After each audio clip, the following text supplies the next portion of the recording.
Em nossa videoaula, vamos falar sobre o ciclo do carbono. Esses são seres autótrofos. São seres que produzem seu próprio alimento, através da fotossíntese e pouca luz do próprio alimento também, através da quimiossíntese por meio das bactérias. Mas você sabe o que mais esses seres fazem para ajudar na manutenção do nosso planeta? Participam do ciclo do carbono. Mas existem outros componentes que fazem parte desse ciclo.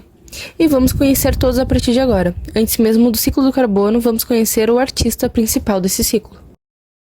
O carbono é um elemento que está presente na maioria dos materiais que compõem o nosso planeta, como na atmosfera, nos oceanos e também nas partes sólidas, como rochas e solos.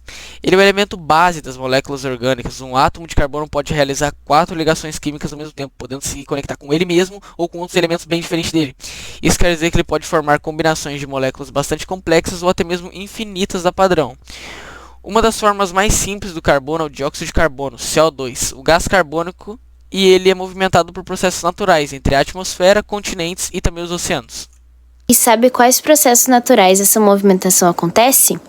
Pela fotossíntese, que é realizada pelos organismos autótrofos, como por exemplo as plantas terrestres, e nos oceanos pelo plâncton, e também pela respiração de todos os seres vivos. E não podemos esquecer também que a matéria morta em decomposição também faz parte da movimentação do carbono na natureza. Mas isso não acontece de uma forma desorganizada. Essa movimentação pode ser vista como um processo cíclico, sendo geralmente chamada de ciclo global do carbono.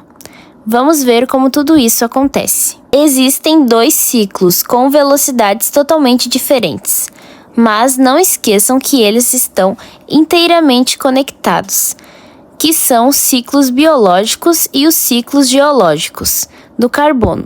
O ciclo biológico do carbono acontece por meio dos processos da fotossíntese. As cadeias de carbono que formam as moléculas de açúcar são fabricadas pelos seres autótrofos. Durante esse processo ocorre a absorção do gás carbônico do ambiente. Esse processo é chamado de fixação do carbono ou sequestro do carbono. A partir daí, o carbono vai circular na cadeia alimentar na forma de moléculas orgânicas. E como esse gás volta ao ambiente físico novamente? Por meio da respiração em decomposição dos corpos de todos os seres vivos. Outro grande fluxo do ciclo global do carbono é o que acontece entre atmosferas e o oceano. Esse fluxo é bidirecional e é feito pela atividade fotossintética e respiração de todos os seres vivos marinhos, por meio da liberação do gás carbônico na água.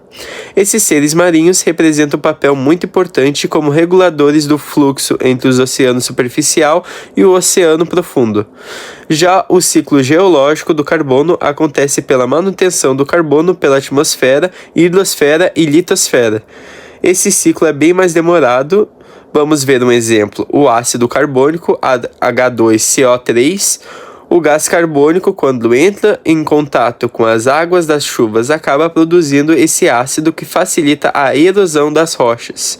Esse ciclo, em outros casos, pode levar milhões de anos para que o carbono possa completar esse ciclo, porque ele é armazenado por longos períodos de tempos nas rochas, solos e nos interiores de terra com o carvão mineral, o gás natural e pelo petróleo. Mas o que é petróleo? São reservas de carbono originadas de vegetais e de outros organismos, que foram soterrados durante centenas de milhões de anos, sofrendo grandes pressões das camadas de sedimentos. E essas formas de carbono podem se retornar à atmosfera pela oxidação lenta em contato com o ar, ou pela queima de combustíveis fósseis. E essa queima nós já fazemos aqui por muitos anos. Não podemos esquecer que o carbono entra na atmosfera através dos vulcões, onde os sedimentos contendo carbono no fundo dos oceanos são carregados para o interior da Terra. Esse processo é chamado de subducção, ou seja, é um processo em que a placa tectônica desliza por baixo de outra, empurrando esses sedimentos com carbono, e em sequência o dióxido de carbono é formado e pode ser liberado na atmosfera pelas fontes hidrotermais. 2 atividades humanas são responsáveis pela liberação de mais dióxido de carbono na atmosfera.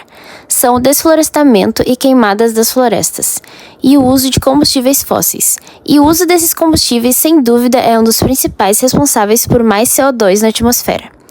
E quando somam todas essas entradas de carbono de forma descontrolada, acaba provocando o descontrole total desses ciclos naturais que em futuro breve vamos ter que continuar conhecendo na prática o aquecimento global e o efeito estufa.